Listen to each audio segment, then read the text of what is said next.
কিয়ামতের ময়দানে কেউ যদি পরিচয় দেয় আমার বংশ চৌধুরী ছিল, আমি অনেক বড় জমিদার ছিলাম, ওই পরিচয়ে কোনো লাভ হবে না।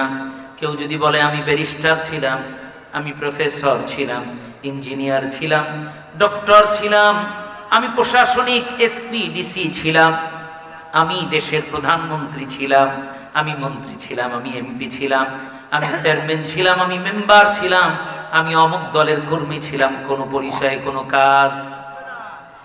একটা পরিচয় কাজে আসবে, সেটা হলো যদি আল্লাহ পাকের কাছে সেদিন এই পরিচয় নিয়ে উঠতে পারি, আনা আব্দুল্লাহ, আমরা সকলে কার বান্দা?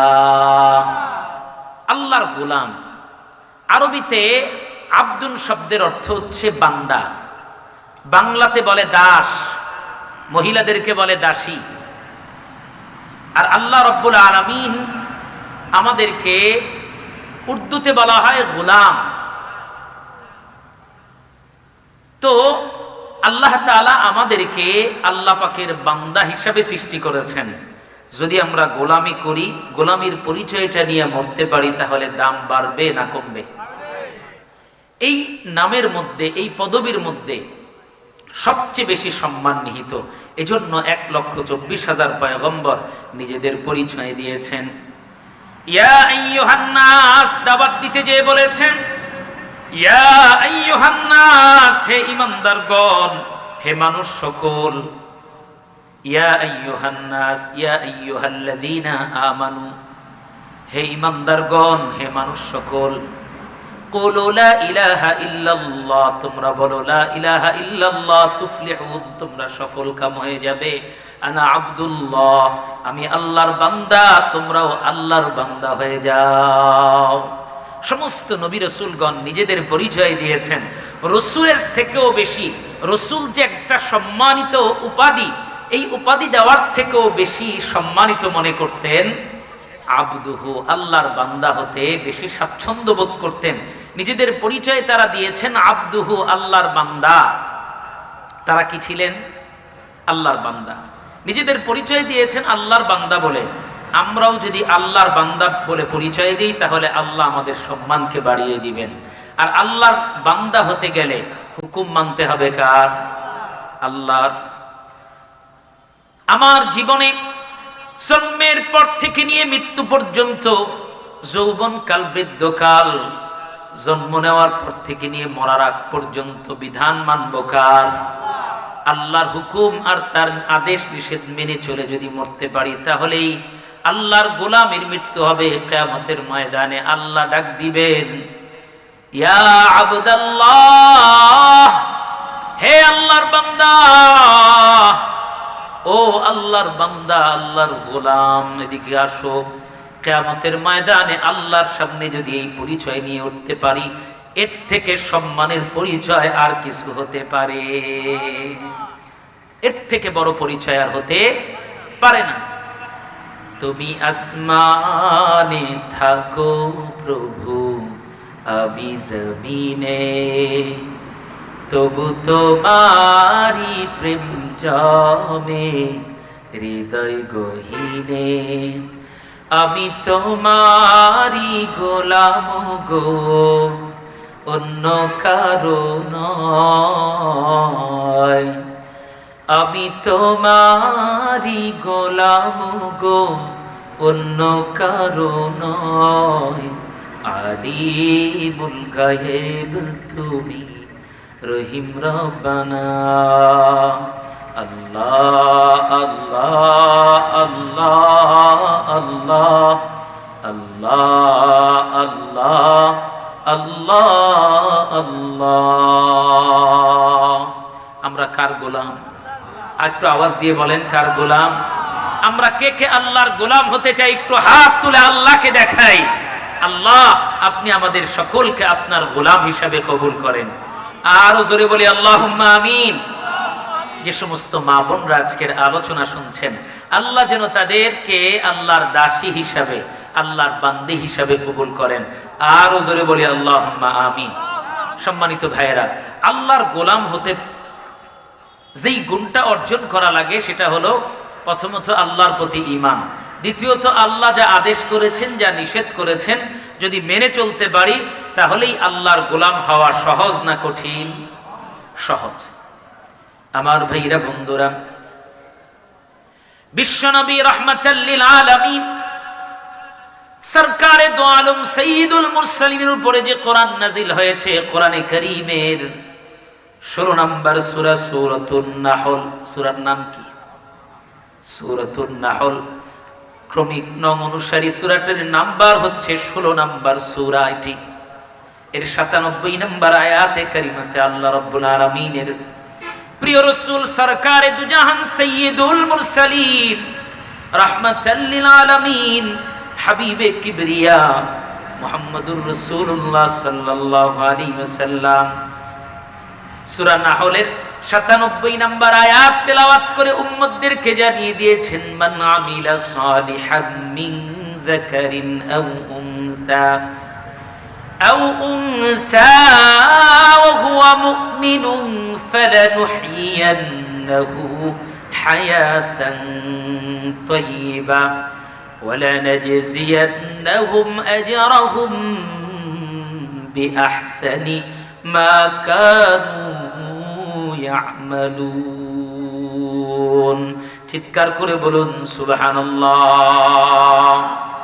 আল্লাহ রাব্বুল আলামিনের পয়গম্বর ডাক দিয়ে বলেন, এ উম্মতের দল, উম্মতের নারী পুরুষেরা শুনে রাখো, যে ব্যক্তি আল্লাহর প্রতি ঈমান আনার পরে নেক আমল করবে, যে ব্যক্তি আল্লাহর প্রতি ঈমান আনার পরে মান আমিলা সালিহাম মিন যাকারিন আও উনসা, যে নারী অথবা পুরুষ যাই হোক না কেন, হোক নারী হোক পুরুষ, যারাই আল্লাহর প্রতি ঈমান এনে নেক আমল করবে, আল্লাহ বলেন ফালানুহইয়ান্নাহু হায়াতান তাইয়্যিবা, আমি আল্লাহ তার হায়াতের জিন্দেগিটা বড় দামি পবিত্র বানায় দিব। আমি আল্লাহ তাদেরকে একটা সুখময় শান্তিময় জিন্দেগি দান করে দিব। সুবহানাল্লাহ। ওয়াদাটা করেছেন কে? আল্লাহ শর্ত দিয়েছেন, নারী হোক কিংবা পুরুষ, এইখানে সম অধিকার। নেক আমল যারাই করবে, নারী ঘরে বসে নামাজ আদায় করবে, রোজা রাখবে, নারী পর্দায় থাকবে, আল্লাহর বিধান মেনে চলবে, পুরুষ আল্লাহর হুকুম অনুযায়ী ব্যবসা বাণিজ্য চাকরি বাকরি সমাজ বিনির্মাণে কাজ করবে, ঘর সামলাবে, আত্মীয় স্বজনের হক আদায় করবে, আল্লাহর সমস্ত হুকুম মেনে চলবে।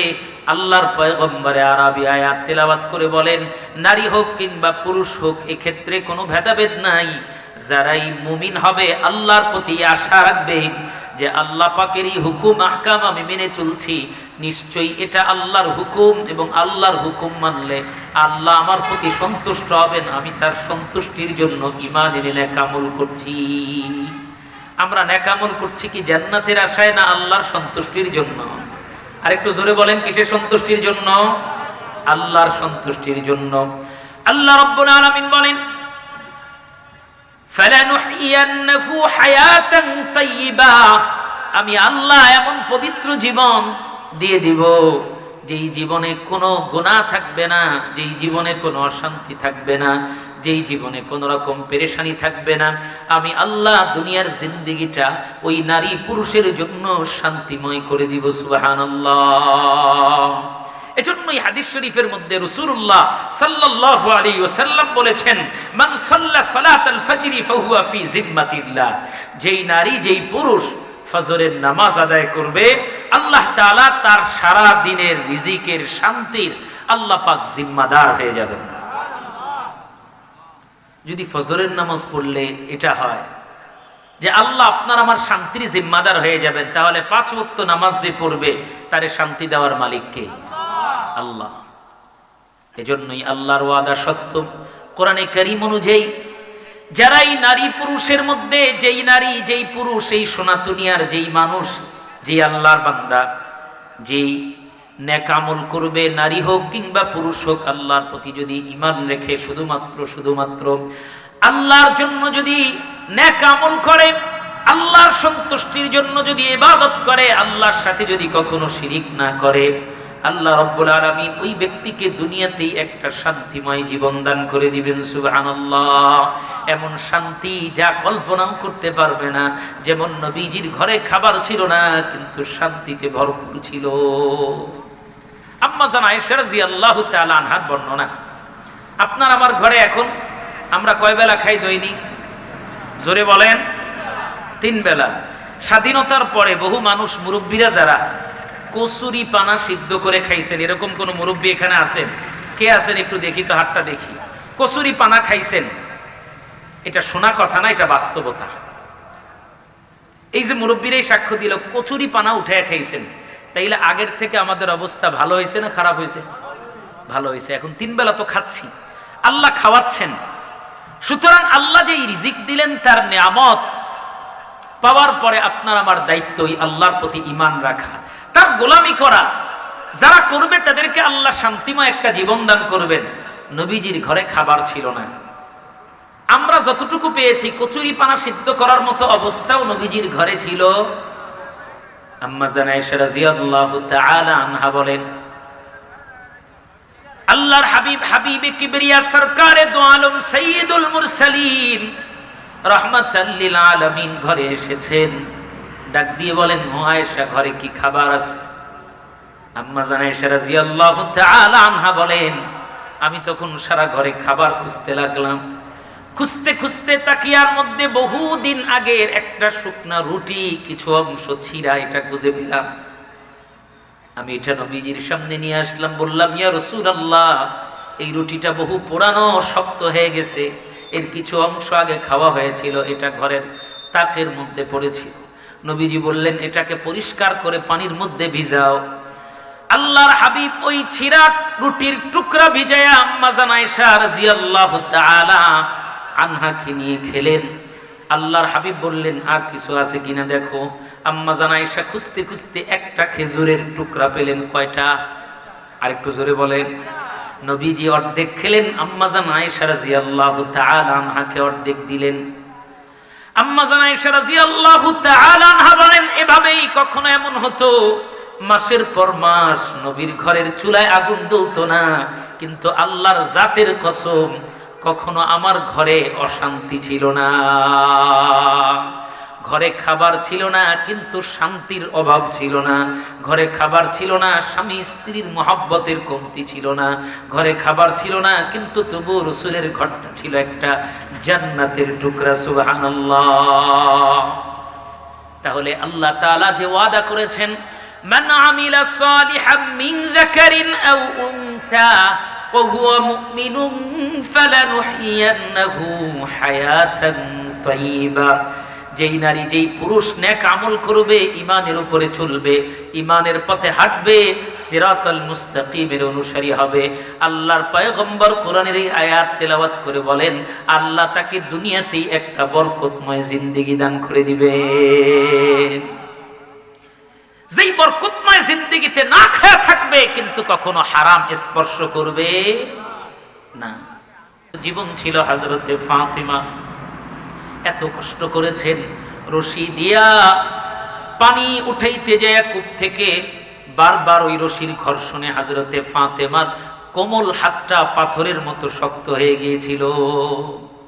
আরবের বিখ্যাত একজন লেখক শেখ সিদ্দিক আল মুনশাবি, তিনি লিখেছেন, হযরতে ফাতেমার কোমল হাত, যুবতী বয়সেই নবীজি একদিন তার হাতের মধ্যে হাত রেখে বলছেন, ফাতেমা, তোমার হাত এরকম পাথরের মতো শক্ত হয়ে গেছে কেন? মেয়েদের হাত হয় কোমল, নরম, কিন্তু হযরতে ফাতেমা স্বামীর ঘরে কষ্ট করতে করতে, আগের যুগে এরকম জাতা ছিল, আপনারা দেখছেন কিনা, পাথরের চাক্কি জাতা, এটার মধ্যে আটা পিষতো, গম পিষতো, ডাল চুটতো, এরকম জাতার মধ্যে গম পিষতে পিষতে হাতের মধ্যে ফুসকা পড়ে ফুসকা শুকিয়ে যেত। এই ছিল জান্নাতের সর্দারনি, জান্নাতের রমণী হযরতে ফাতেমার হাতের অবস্থা। তবুও কোনো অভিযোগ নাই, কোনো অনুযোগ নাই।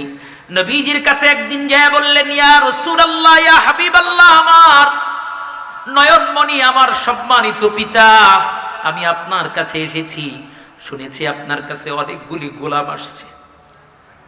ওগো আব্বাজান, আমারে যদি ওইখান থেকে একটা গোলাপ দিতেন, তাহলে গৃহস্থালী কাজে আমার একটু সহজ হতো।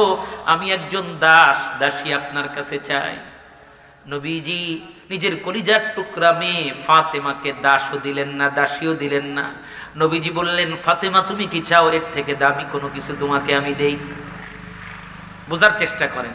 নিজের কলিজার টুকরা মেয়ে বলছে, বাবা আমি শুনেছি আপনার কাছে অনেকগুলো দাস দাসী আসছে, কাজের লোক আসছে, আমার একজন দেন।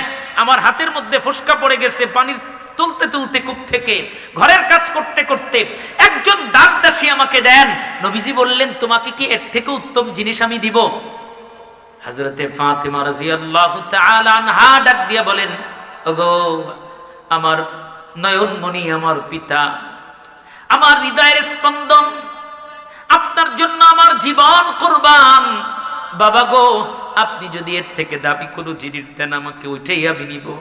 নবীজি বললেন, তাহলে তুমি সকালবেলা ফজরের নামাজের পরে 33 বার সুবহানাল্লাহ, 33 বার আলহামদুলিল্লাহ, 34 বার আল্লাহু আকবার বলবে।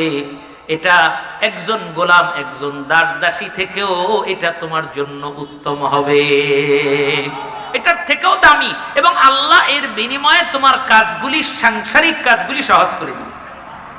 সুবহানাল্লাহ, আর জোরে বলবেন না? নবীজি বললেন, ঠিক বিকাল বেলাও সন্ধ্যা বেলাও 33 বার সুবহানাল্লাহ, আসরের নামাজের পরে অথবা মাগরিবের নামাজের পরে 33 বার আলহামদুলিল্লাহ, 34 বার আল্লাহু আকবার পড়ো, যেটাকে আমরা তাসবিহে ফাতিমি বলি। নবীজি দাস দাসী না দিয়া আল্লাহর হাবিব নিজের কলিজার টুকরা মেয়ে ফাতেমাকে বললেন, ও ফাতেমা, এই আমল তুমি করবে, আল্লাহ তাআলা এর বিনিময়ে তোমাকে দুনিয়াতেও শান্তি দিবে, পরকালেও একজন গোলামের দ্বারা তুমি যতটুকু উপকৃত হতে, তোমার ঘরের কাজের লোকের দ্বারা যতটুকু উপকৃত হতে, আল্লাহ দুনিয়া এবং আখিরাতে এর থেকে উত্তম বদলা তোমাকে দান করে দিবে। এই ছিল পবিত্র জীবনের নমুনা। যাদের ঘরে খাবার ছিল না, কষ্ট করেই দিন যেত, কিন্তু আল্লাহ পাকের রহমত ছিল কিসের বিনিময়ে? ইমানের বিনিময়ে, নেক আমলের বিনিময়ে। আপনার আমার ঘরে জিনিসপত্রের অভাব নাই, কত রঙের খাট, কত রঙের সোফা, কত রঙিন টেলিভিশন, কত আসবাবপত্র, কত রকম বিছানা, অথচ নবীর ঘরে কোনো বিছানা ছিল না, অথচ আল্লাহর হাবিবের ঘরে শান্তিতে ভরা ছিল। মুমিন শান্তি আসবাবের ভিতরে কোনো বস্তুর মাঝে খুঁজবে না, মুমিন শান্তি খুঁজবে জায়নামাজে সিজদার মধ্যে, মুমিন শান্তি খুঁজবে কোরআন তেলাওয়াতের মধ্যে, মুমিন শান্তি খুঁজবে আল্লাহর স্মরণে। চিৎকার করে বলেন ঠিক কিনা? মুমিনের শান্তি হচ্ছে আল্লাহর ইবাদতে, আল্লাহর গোলামির মধ্যে। আল্লাহর গোলামি ছাড়া মুমিন শান্তি পেতে পারে না। আমার ভাইরা, এজন্যই যারা নেক আমল করেছেন, ঈমানদার হয়েছেন, আল্লাহ তাআলা তাদের দাম দুনিয়াতেও বাড়িয়েছেন, পরকালেও বাড়িয়েছেন। আমার যুবক ভাইরা, আজকে আপনারাও যুবক, নবীজির সাহাবীরাও যুবক ছিলেন। পবিত্র জীবন কারে কয়? আল্লাহ বলছেন, যারা ঈমান আনবে, নেক আমল করবে, আল্লাহ তাআলা তাদেরকে পবিত্র জীবন দিবেন। নবীর একজন সাহাবীর নাম জহির বিন হারাম। দেখতে খুব কালো মানুষ ছিল, প্রচন্ড কালো, দিনের বেলাও চেহারাটা দেখা যায় না। জহির বিন হারাম ইমানদার একজন নওজোয়ান। ইমানের নূর দিয়া তার চেহারাটা যদি আলোকিত না, কালো মানুষ, কিন্তু অন্তররাজ্যে, হৃদয় রাজ্যে আল্লাহ পাক ইমানের নূর ঢেলে দিয়েছেন। নবীর মুহাব্বত, ইমানের মুহাব্বত, ইসলামের মুহাব্বত, আল্লাহর গোলামির মুহাব্বত, আল্লাহর গোলাম হয়ে জহির বিন হারাম প্রতিদিন 5 ওয়াক্ত নামাজ পড়ে, সত্য পথে চলে, হালাল খায় কষ্ট করে। মদিনার অদূরে, বহু দূরে গ্রামে কৃষি কাজ করে, সেই পণ্য বাজারে বিক্রি করার জন্য মাঝে মধ্যেই মদিনার বাজারে আসে। কথা কি বুঝাইতে পারলাম?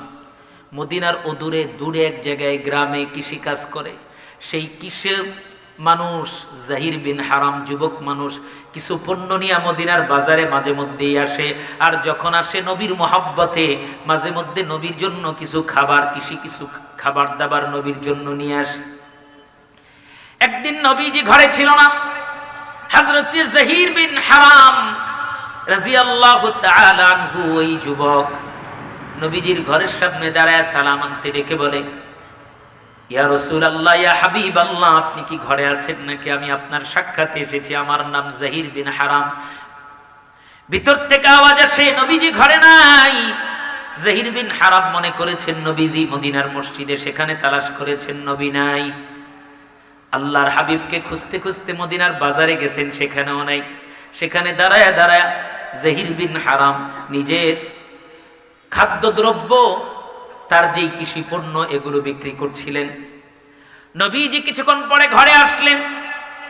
আম্মাজানের মুখে শুনলেন একজন সাহাবী এসেছেন যার নাম জহির বিন হারাম, নবীকে খোঁজার জন্য।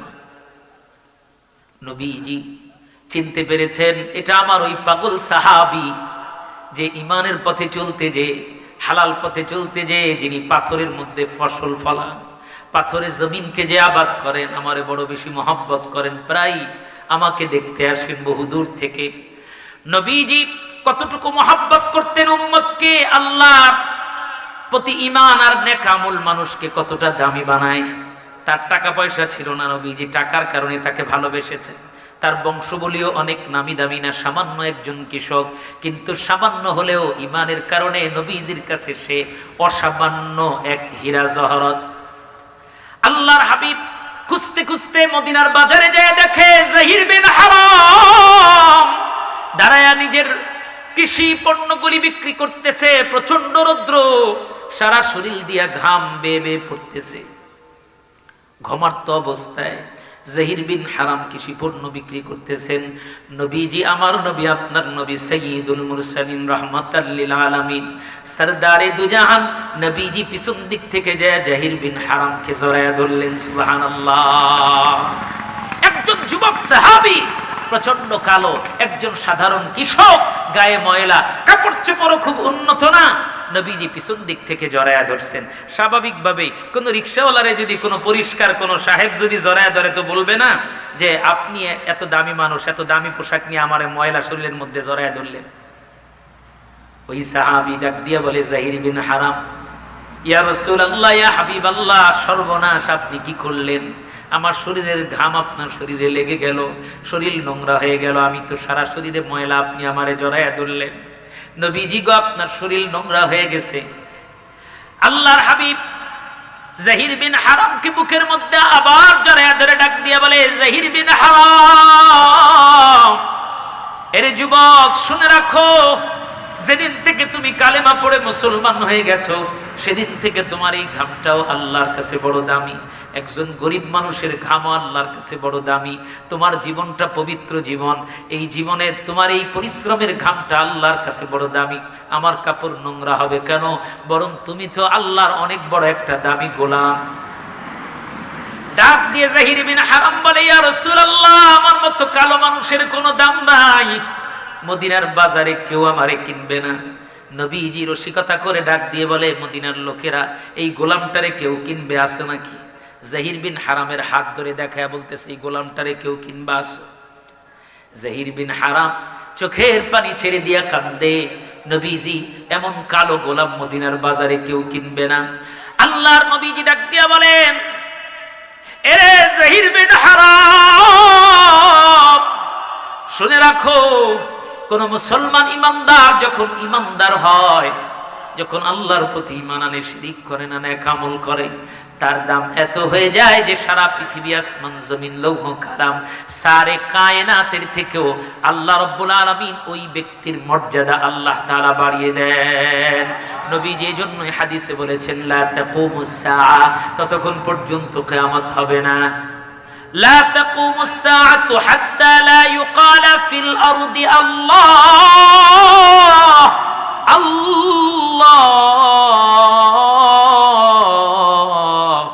নবীজি বলেন, ততক্ষণ কিয়ামত হবে না যতক্ষণ পর্যন্ত এই জমিনের মধ্যে একজন ব্যক্তিও আল্লাহ আল্লাহ বলে আল্লাহকে ডাকবে, এই পৃথিবী আল্লাহ চিরতরে নিঃশেষ করবেন না। এত বেশি দাম তোমার, জহির বিন হারাম, তুমি বলছো তোমার দাম কম, কিন্তু না, শুনে রাখো, তোমার দাম আল্লাহর কাছে এত বেশি। এই আসমান জমিন লৌহ কালাম যা কিছু আছে সব আল্লাহ তোমার আমার জন্যই সৃষ্টি করেছেন। ইমানদারের দাম আল্লাহর কাছে সবচাইতে বেশি, সবচাইতে বেশি। এজন্যই তো একজন ইমানদার যতদিন থাকবে কিয়ামত হবে না, পৃথিবী ধ্বংস হবে না, আল্লাহর জমিনে আল্লাহর রহমত আসা বন্ধ হবে না, ততদিন পর্যন্ত আল্লাহ পাক পৃথিবীকে ধ্বংস করবেন না, যতদিন একজন ইমানদার নারী পুরুষ থাকবে। তার মানে পৃথিবীর স্থায়িত্বকাল, পৃথিবীকে টিকিয়ে রাখার জন্য ইমানদারের দরকার আছে না নাই? তাহলে আমরা কারা কারা আজকের থেকে ইমানদার হব, একটু হাত তুলে আল্লাহকে দেখাই। আল্লাহ আমাদেরকে আপনি জাহির বিন হারামের মতো বানিয়ে দেন। আর জোরে বলি আল্লাহুম্মা আমিন। আমার ভাইরা বন্ধুরা, এত নিয়ামত খাওয়ার পরও, আল্লাহ এত ভালো রাখার পরও আপনি আমি রাসূলের আদর্শ মোতাবেক চলতে পারি না। আপনার আমার জীবন, আপনার আমার পারিবারিক জীবন, সামাজিক জীবন, রাষ্ট্রীয় জীবনে ইসলামকে আনতে পারি না। ইসলামের কথা শুনলেই অনেক মানুষ আছে গায়ে জ্বালা ধরে, অথচ আল্লাহ রাব্বুল আলামিন বলেন, আল্লাহ রাব্বুল আলামিন কোরআনে কারীমে আল্লাহ রাব্বুল আলামিন স্পষ্ট করে দিয়েছেন, আল-ইয়াউমা আকমালতু লাকুম দীনাকুম ওয়া আতমামতু আলাইকুম নি'মাতি ওয়া রাদিতু লাকুমুল ইসলাম দীনা। চিৎকার করে বলুন আল্লাহু আকবার। আল্লাহ রাব্বুল আলামিন বলেন, হে রাসূল, আমি আপনার রিসালাতের ধারাকে নিঃশেষ করে দিয়ে, নবী আসার দরজাকে বন্ধ করে দিয়ে এই দ্বীনকে আজকের থেকে পরিপূর্ণ করে দিলাম। আপনার পারিবারিক জীবন, সামাজিক জীবন, রাষ্ট্রীয় অঙ্গন পর্যন্ত প্রতিটা ক্ষেত্রে ইসলামের প্রয়োজন আছে। ইসলাম ছাড়া কোনোদিন শান্তি আসতে পারে না। এজন্যই নবীজি সাল্লাল্লাহু আলাইহি সাল্লামের আদর্শের উপরে যারা চলেছেন, প্রয়োজনে জীবন দিয়েছেন, কিন্তু নবীর আদর্শের পথ থেকে তারা কখনোই অন্যদিকে পা বাড়াননি। আমার ভাইরা বন্ধুরা, এই জন্য ইসলাম কি কিছু মানবো কিছু মানবো না এরকম না, সবটাই মানতে হবে। আল্লাহর আদেশ যদি কিছু মানি আর কিছু না মানি, ঈমান থাকবে না যাবে? আর একটু জোরে বলে। কেউ যদি কোরআনের কিছু কথা বিশ্বাস করে আর কিছু যদি বলে এগুলা মনে হয় সত্য না, এগুলো মানা যাবে না, ঈমান থাকবে না যাবে? আমার ভাইরা বন্ধুরা, এই জন্য অর্থনীতি, রাজনীতি, সমাজনীতি, পারিবারিক জীবন, ব্যবসায়িক জীবন, সর্বস্তরে স্তরে আপনি যদি ইসলামকে আনতে না পারেন, ওই জীবনে কখনো শান্তি আসবে না। এজন্যই কোরআনে কারীমের সূরাতুন নাহলের ৯৭ নম্বর আয়াতে আল্লাহ তাআলা যে নারী হোক কিংবা পুরুষ, আল্লাহ বলেন যারা এই নেক আমল করবে, ঈমানদার হবে, আল্লাহ তাদেরকে পবিত্র জীবন দিবেন। কেমন পবিত্র জীবন দিবেন? দুনিয়াতেও আল্লাহ এমন দামি বানাবেন, একজন সাধারণ গোলাম, দেখতে বড় কালো, যার ঠোঁটগুলি মোটা ছিল, কিন্তু জবানের কথাটা আল্লাহর কাছে বড় দামি ছিল।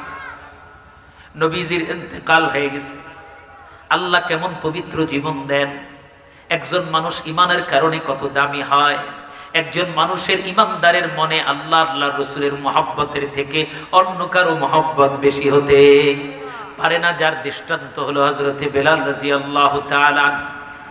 নবীজির ইন্তেকালের পরে হযরতে বেলাল রাদিয়াল্লাহু তাআলা আনহু নবীজির রওজার কিনারে যায় দাঁড়ায়, নিজের সমস্ত কাপড় চোপড় একটা গাঠুরির মধ্যে বেঁধেছেন। হযরতে বেলাল নবীজির রওজার পাশে দাঁড়ায় ডাক দিয়া বলে, ওগো নবীজি, আপনি তো আমার সেই কলিজার টুকরা নয়নমণি নবীজি। ইয়া রাসূলুল্লাহ, ইয়া হাবিবাল্লাহ, আপনার মুখ দেখলে আমি বেলাল ক্ষুধার কষ্ট ভুলে যেতাম। ইয়া রাসূলুল্লাহ, এমন হয়েছে সারাদিন না খেয়েছিলাম, যখনই আপনার মুখখানা দেখেছি, চাঁদ মাখা মুখ, বেলালের ক্ষুধা আমার ভিতর থেকে চলে গেছে। মনে হচ্ছিল যেন আরো ২-৪ দিন আপনারে দেখে না খেয়ে থাকতে পারবো। নবীজি, আপনি চলে গেছেন, মদিনাটা বড় শূন্য মনে হয়। ওগো নবীজি, আপনি নাই মদিনায়, এখন আর নামাজ পড়ে তৃপ্তি পাই না। কোন মিনারে আমি আজান দিব, যেখানে আপনি ইমাম হিসাবে নাই, ওই মসজিদে কেমনে দাঁড়াই? নবী গো, যেই মদিনাতে আপনি নাই, ওই মদিনাতে আমি বেলাল থাকবো না। ইয়া রাসূলুল্লাহ, ইয়া হাবিবাল্লাহ, আমি মদিনা থেকে চলে যাব। গাট্টি বস্তার সব গোল করে কাপড় চোপড় গোছানি হযরতে বেলাল বলে, ইয়া রাসূলুল্লাহ, এই তো সেদিন আপনি আমি বেলালকে বানাইছেন আপনার পথের রাহবা। কাফেররা আপনার পথে কাটা বিছায়া রাখত, আপনি বলতেন, বেলাল, ও বেলাল, তুমি পথের কাঁটাগুলো সরাইয়া দাও। আমি আপনার পথের কাঁটাগুলো সরাইয়া দিতাম। কখনো পথের মধ্যে পাথর পড়লে পাথরগুলো সরাইয়া দিতাম, আপনি আমার পিছনে পিছনে আসতেন। আপনি যতবার বেলাল বলে ডাক দিতেন, মনে হতো আমার কলিজা ঠান্ডা হয়ে যেত। নবীজি, আজকে আপনি দুনিয়াতে নাই, আর আমারে বেলাল বলে কেউ ডাকবে না। কে আমারে আর বেলাল বলে ডাকবে? ইয়া রাসূলুল্লাহ, আমি শান্তি পাই না, তৃপ্তি পাই না। যেই মদিনাতে আপনি নাই ওই মদিনাতে আমি আর থাকবো না। হযরতে বেলাল আল্লাহর হাবিব সাল্লাল্লাহু আলাইহি ওয়াসাল্লামের মহব্বতে মদিনার মসজিদের মুয়াজ্জিনের দায়িত্ব ছেড়ে দিয়া, মুয়াজ্জিনের দায়িত্ব ছেড়ে দিয়া হযরতে বেলাল চলে গেছেন মদিনা থেকে বহু দূরে। আল্লাহর হাবিবের শোকে শোকে হযরতে বেলালের খাওয়া নাই, গোসল নাই, কাপড় চোপড় ঠিক মতো ছিঁড়ে গেছে এরও খবর নাই। হযরতে বেলাল পাগল পাড়া আত্মহারা, নবীরে হারায় যেন হযরতে বেলাল যেন নিজের জীবনটাই হারায় ফেলছে। গলা কাটা মুরগির মতো ছটফট করেন। 6 মাস হয়ে যায়। 6 মাস পরে হঠাৎ করে একদিন নবীজি হযরতে বেলালের ঘরে হাজির হয়ে গেছে। সুবহানাল্লাহ। স্বপ্নের মধ্যে দেখে হযরতে বেলালের ঘরে নবীজি আয়েশা বলে, বেলাল কেমনে করে আমারে ভুলে রইলা? 6 মাস হয়ে গেল রে বেলাল, কেমনে তুমি আমারে ভুলে রইলা? একবারও কি আমার কথা মনে পড়লো না? ও বেলাল, কেমনে মদিনার রওজা ভুলে রইলা? কেমনে আমি নবীরে ভুলে রইলা? একবার মদিনাতে আসো, আমার সাথে সাক্ষাৎ করতে আসো। কত মানুষ আমার রওজার পাশে আইসা সালাম জানায়, বেলাল তুমি আসো না। ও বেলাল, তোমার অপেক্ষায় থাকি আমি রাসূল। বেলাল একবার আসো মদিনাতে, আমি তোমার জন্য অপেক্ষায় আছি। হযরতে বেলালের ঘুম ভেঙে যায়। সারা শরীর থরথর করে কাঁপতেছে, সারা শরীরের মধ্যে ঘাম ধরে গেছে, ঘামতেছেন হযরতে বেলাল। নবীজি ডাকছে, আর উপায় নাই, যে নামাজে দাঁড়ায় নামাজ আদায় করে হাত তুলা কান্দে, আল্লাহ যেই মদিনাতে নবীজি নাই ওই মদিনাতে কেমনে থাকবো? আল্লাহ ওই মদিনাতে কেমনে যে আমি রইব? কিন্তু তোমার নবীজি ডেকেছেন, যাওয়া ছাড়াও তো উপায় নেই।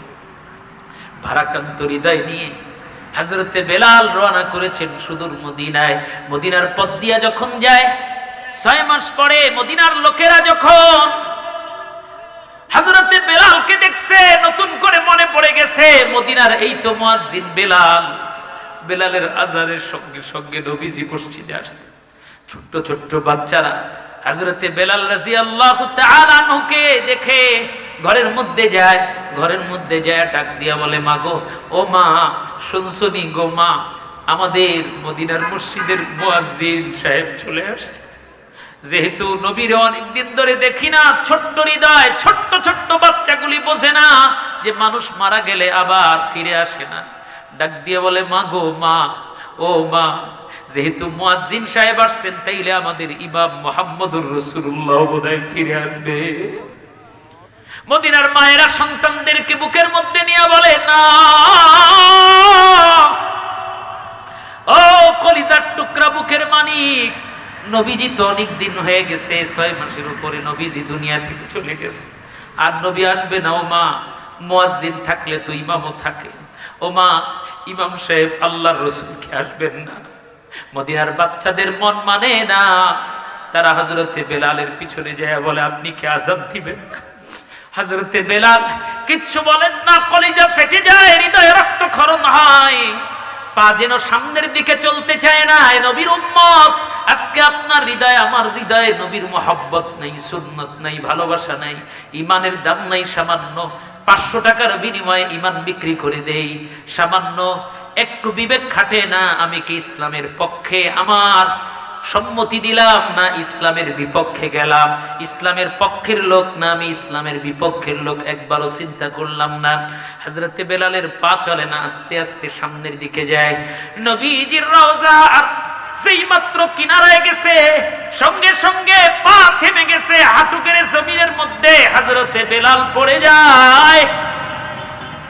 নবীজির রওজার সামনে দাঁড়ায়া চিৎকার দিয়া বলে, লাব্বাইক ইয়া রাসূলুল্লাহ, ওগো আল্লাহর রাসূল, আমি উপস্থিত হয়েছি, আমি আপনার গোলাম বেলাল আপনার কাছে এসেছি।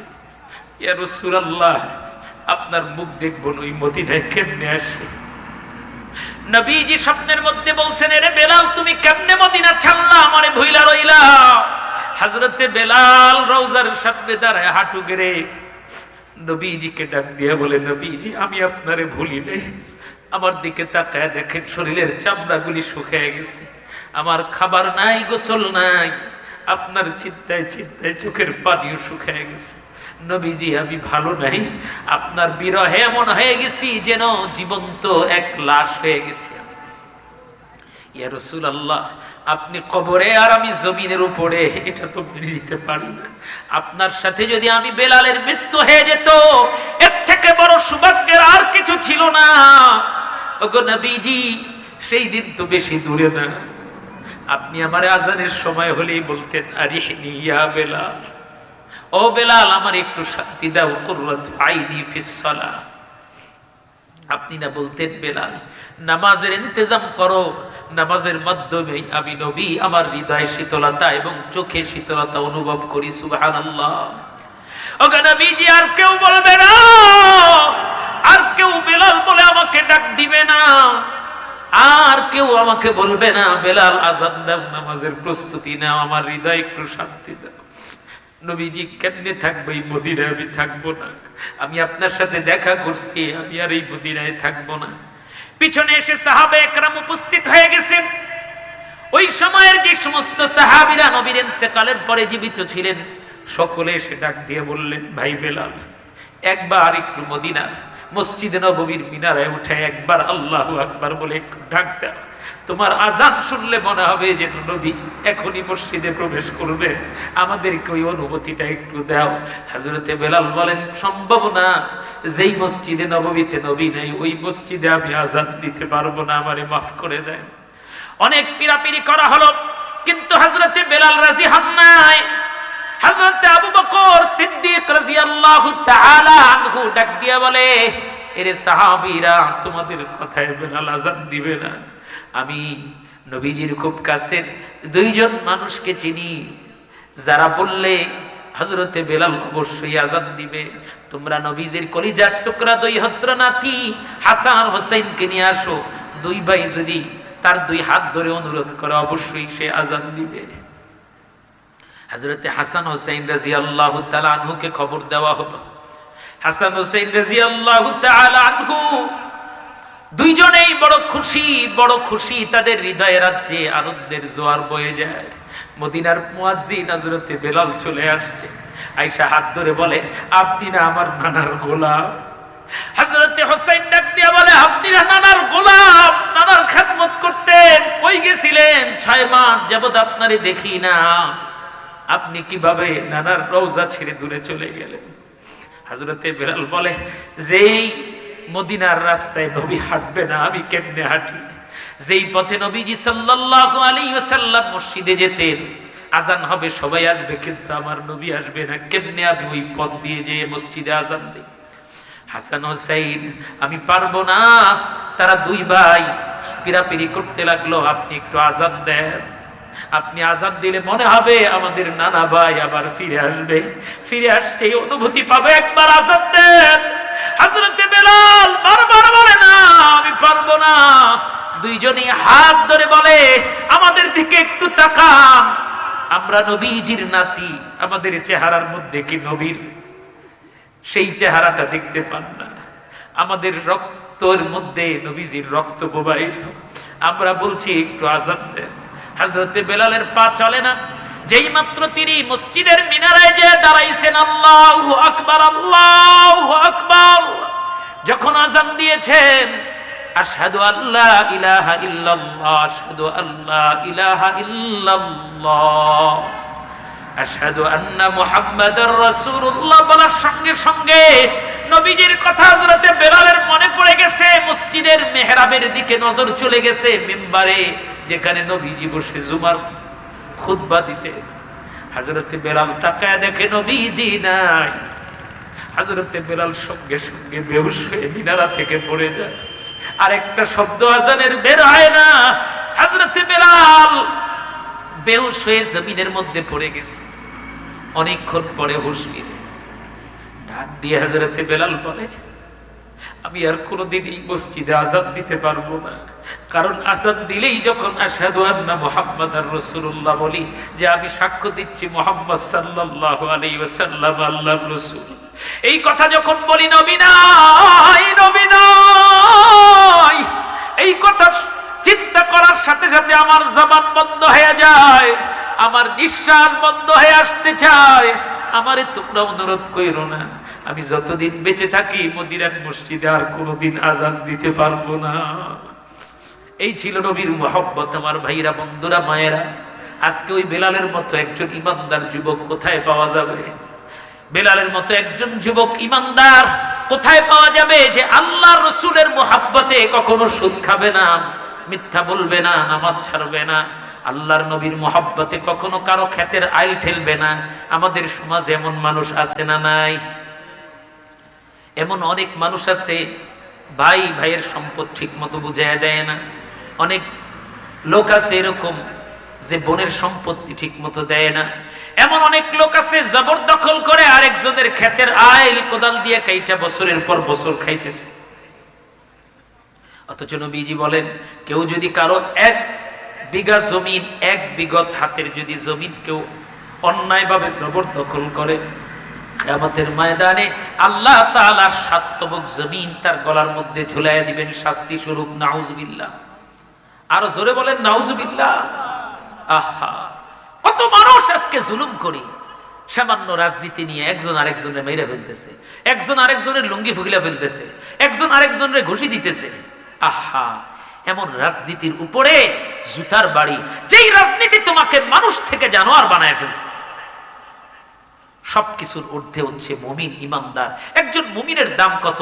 একজন মুসলমান হয়ে তার প্রতিপক্ষ আরেক দলের লোকেরে মারতেছে, মারামারি, হানাহানি, কাটাকাটি, এই বাংলাদেশ আর কতকাল চলবে?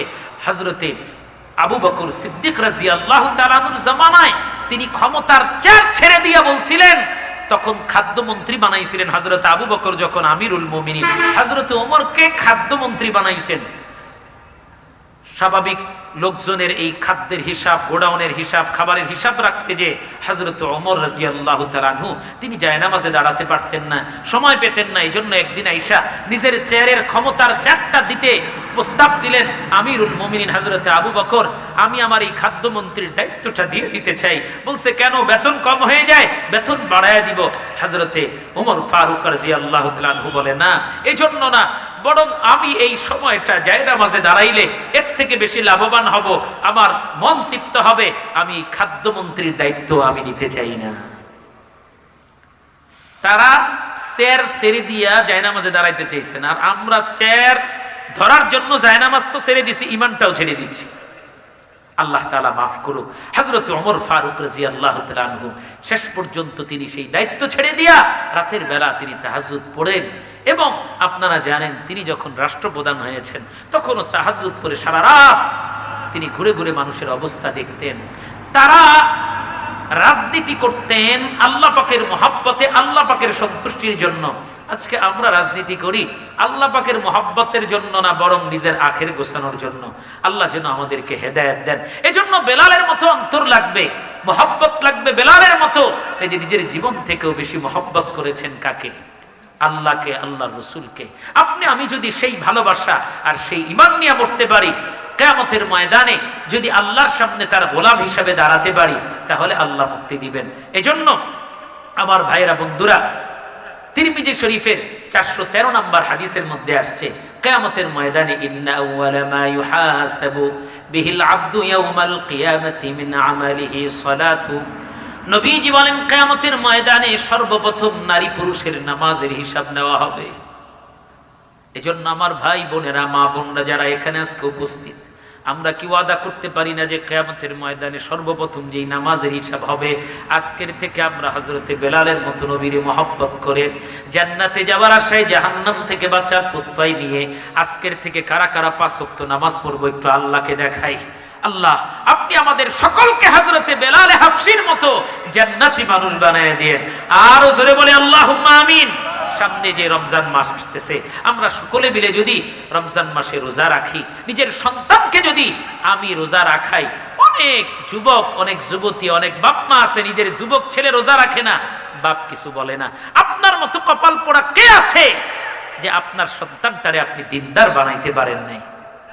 আপনার খায় আপনার পরে, এরপরে ওই ছেলে নামাজি না, ওই মেয়ে বেপরদায় চলে। এর থেকে কপাল পোড়া বাবা আর কেউ হতে পারে না। আপনি সন্তানরে ডাক দিয়ে বলেন, বাবারে, আমি তোরে যে বড় করলাম, এত কষ্ট তোর জন্য করি বাবা, নামাজ না পড়লে তো জাহান্নামে যাইতে হবে, তুই যদি আগুনে পড়োস। আচ্ছা আপনি চিন্তা করেন তো, আপনার এই সন্তান এর গায়ে যদি কেউ আগুন লাগায়, আপনি কি দাঁড়ায় থাকবেন না তারে বাঁচানোর চেষ্টা করবেন? এখন সে তো নামাজ না পড়ে নিজের শরীরে আগুন লাগাইতেছে, আপনার সন্তান নিজেই।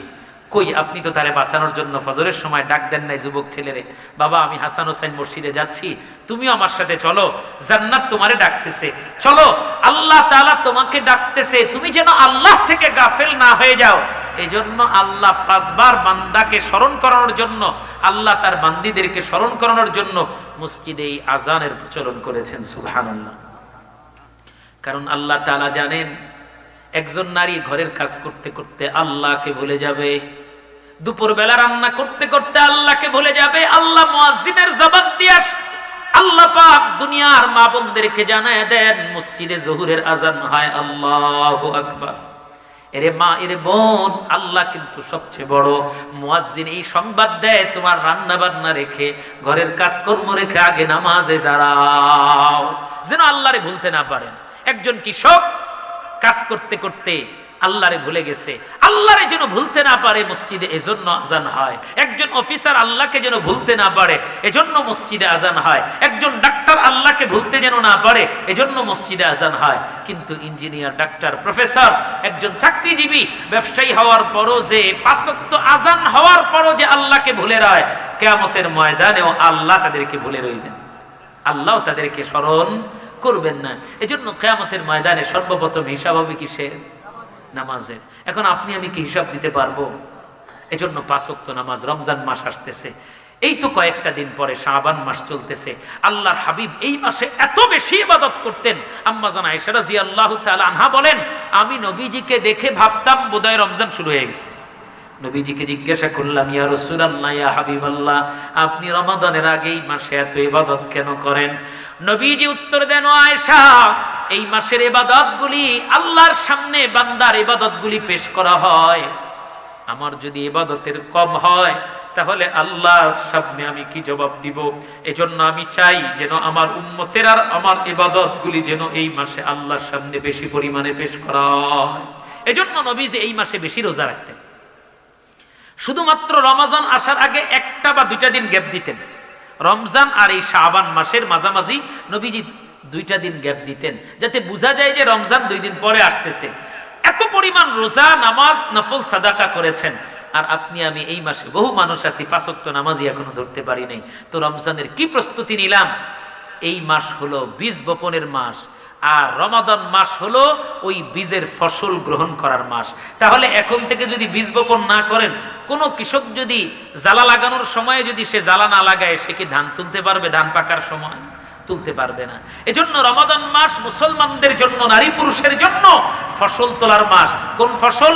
আখিরাতের ফসল। তো এটার বীজ বপন করার মাস হইলো এটা। তাহলে এখন থেকে, আগামীকাল থেকে ইনশাআল্লাহ আমরা এই মসজিদের এলাকার যারা আছে, যারা মাইকের আওয়াজ শুনতেছি, ব্যবসায়ী ভাইরা, চাকরিজীবী ভাইরা, মা বোনরা, যে যেখান থেকে শুনতেছি, আমরা এতটুকু ওয়াদা তো করতে পারি যে নবীর মহাব্বতে হযরতে বেলাল এত বেশি পেরেশান ছিলেন যে মদিনা ছেড়ে চলে গেছেন। নবীর মহাব্বতে হযরতে বেলাল আর মদিনার মসজিদে আযান দিতে পারেন না। আর আপনি আমি নবীর মহাব্বতে যদি 5 ওয়াক্ত নামাজ নবীর উম্মত হয়ে পড়তে না পারি, তাহলে কিয়ামতের ময়দানে নবীর শাফাত আশা করা যায় না। ওই শুরুর দিকে আবার চলে যাব। সূরা নাহলের 97 নম্বর আয়াতে আল্লাহ তাআলা যেটা বলেছেন। এজন্য আমার ভাইরা, আমাদের জীবন, জান, মাল এগুলো কার দেওয়া? আরেকটু জোরে বলেন। কোরআনে কারীমের 254 নম্বর আয়াত সূরাতুল বাকারা, আল্লাহ বলেন, ইয়া আইয়ুহাল্লাযীনা আমানু আনফিকু মিম্মা রাযাকনাকুম মিন ক্বাবলি আন ইয়াতিয়া ইয়াউমুন লা বাই'উন ফীহি ওয়ালা খুল্লাতুন ওয়ালা শাফাআহ ওয়াল কাফিরুনা হুমুজ যালিমুন। চিৎকার করে বলেন নাউযুবিল্লাহ। আমার ভাইরা, আল্লাহ তাআলা বলেন, হে ঈমানদারগণ, তোমাদের মৃত্যু আসার পূর্বেই এমন একটা দিন আসবে কিয়ামতের ময়দানে, যেদিন কোনো বেচা কিনা থাকবে না, কোনো বন্ধু থাকবে না, কেউ সুপারিশ করবে না। ওই দিন তোমাদের একটা জিনিস কাজে লাগবে, সেটা হলো আমি তোমাদেরকে যে রিজিক দিয়েছি ওই রিজিক থেকে আমার জন্য, আমার পথে, দ্বীনের জন্য, ইসলামের জন্য যতটুকু খরচ করবে ওই দিন এটা তোমার কাজে আসবে, এটা তোমার জন্য শাফাআত করবে, তোমার জন্য নাজাতের জারিয়া হবে। আল্লাহ তাআলা এরপরে বলেন ওয়াল কাফিরুনা হুমুজ জালিমুন, যারা আল্লাহকে অস্বীকার করবে, আল্লাহর নাফরমানি করবে, তাদের পরিচয় একটাই, তারা জালেম। তারা কি? আরেকটু জোরে বলেন। আমরা কি জালেম হতে চাই, নাকি আমরা ইনসাফদার ইমানদার মানুষ হতে চাই? যদি হতে চাই তাহলে যেদিন কিয়ামতের ময়দানে কোনো বেচা কিনা থাকবে না, অর্থাৎ আমার কাছে যদি এখন 20 টাকা থাকে তাহলে হয়তো দোকানে যে এক বোতল পানি কিনতে পারবো।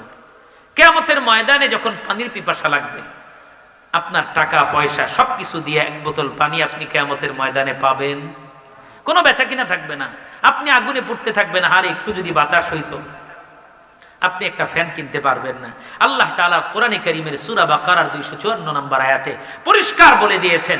সুতরাং বোঝা যায় কিয়ামতের ময়দানে এমন অনেক মানুষ হবে জাহান্নামের শাস্তি দেখে বলবে, আল্লাহ আমার সমুদায় সম্পদ সব আপনারে দিয়ে দিলাম, তবু আমারে এক গ্লাস পানি দেন, আমার কলিজাটা শুকিয়ে যাচ্ছে।